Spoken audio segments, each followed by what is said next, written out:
हरे कृष्ण दोस्तों, कार्तिक मास महात्म्य कथा अध्याय 27।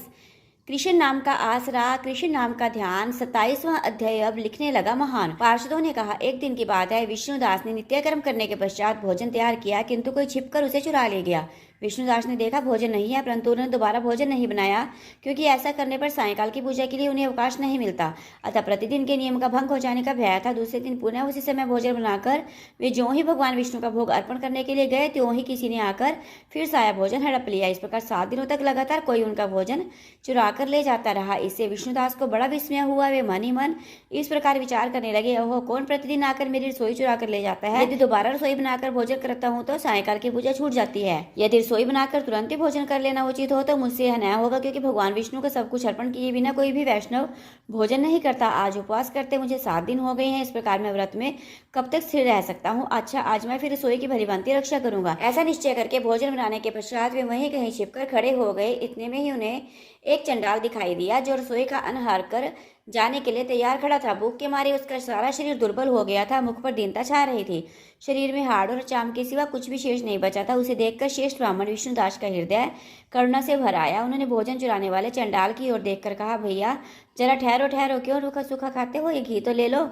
इस प्रकार कहते हुए विप्रवर विष्णुदास को आते देख वह चंडाल भय के मारे बेड़े एक से भागा और कुछ ही दूर पर मूर्छित होकर गिर पड़ा। चंडाल को भयभीत और मिश्री देखकर द्विज श्रेष्ठ विष्णुदास बड़े वेग से उसके समीप आए और दयावश अपने वस्त्र के छोर से उसको हवा करने लगे। अंतर जगह उठकर खड़ा हुआ था। विष्णुदास ने देखा वहां चंडाल नहीं, साक्षात नारायण ही शंख चक्र गदा धारण किए सामने उपस्थित है। अपने प्रभु को प्रत्यक्ष देखकर विष्णुदास सात्विक भावों के वशीभूत हो गए। वे स्तुति और नमस्कार करने में भी समर्थ न हो सके।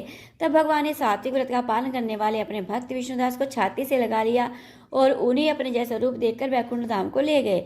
उस समय यज्ञ में दीक्षित हुए राजा चोल ने देखा विष्णुदास एक श्रेष्ठ विमान पर बैठकर भगवान विष्णु के समीप जा रहे हैं। विष्णुदास को वैकुंठ धाम में जाते देख राजा ने शीघ्र ही अपने गुरु महर्षि मुदगल को बुलाया और इस प्रकार कहना आरंभ किया, जिसके साथ स्पर्धा करके मैंने इस यज्ञ ज्ञान आदि कर्म का अनुष्ठान किया है, वह ब्राह्मण आज भगवान विष्णु का रूप धारण करके मुझसे पहले ही वैकुंठ धाम को जा रहा है।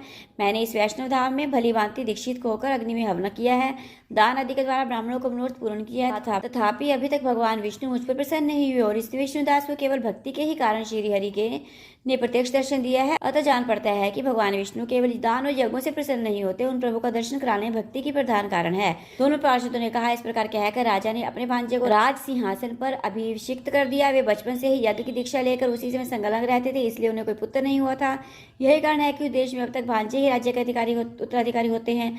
भांजे को राज्य देकर राजा यक्षशाला में गए और यज्ञकुंड के सामने खड़े होकर भगवान विष्णु को संबोधित करते हुए 3 बार उच्च स्वर से निम्नांकित वचन बोले, भगवान विष्णु, आप मुझे मन, वाणी, शरीर और क्रिया द्वारा होने वाले अविचल भक्ति प्रदान कीजिए। इस प्रकार कहकर वे सबके देखते देखते अग्निकुंड में कूद पड़े। बस उसी क्षण भक्त वत्सल भगवान विष्णु अग्निकुंड में प्रकट हो गए। उन्होंने राजा को छाती से लगाकर एक श्रेष्ठ विमान में बैठाया और उन्हें अपने साथ लेकर वैकुंठ धाम को प्रवेश स्थान कर गए। नारद जी बोले, हे राजन, जो विष्णुदास थे वे तो पुण्यशील नाम से प्रसिद्ध भगवान के पार्षद हुए और जो राजा चोल थे उनका नाम सुशील हुआ। इन दोनों को अपने समान रूप देकर भगवान लक्ष्मीपति ने अपना द्वारपाल बना लिया।